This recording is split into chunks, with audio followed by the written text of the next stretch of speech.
सिन्धूरारुणविग्रहां त्रिनयनां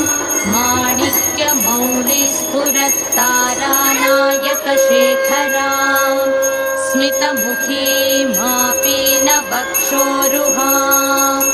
पाणिभ्यामलिपूर्णरत्नचषकं रक्तोत्पलं बिभ्रतीं सौम्यां रत्नघटस्थरक्तचरणां ध्यायेत् परामम्बिकाम्।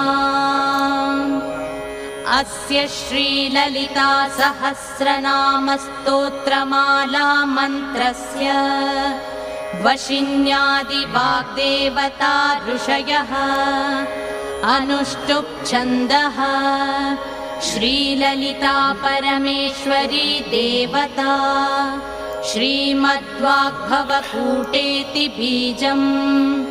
मध्यकूटेति शक्तिः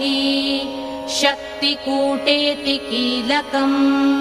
श्रीललिता महात्रिपुरसुन्दरी प्रसादसिद्धिद्वारा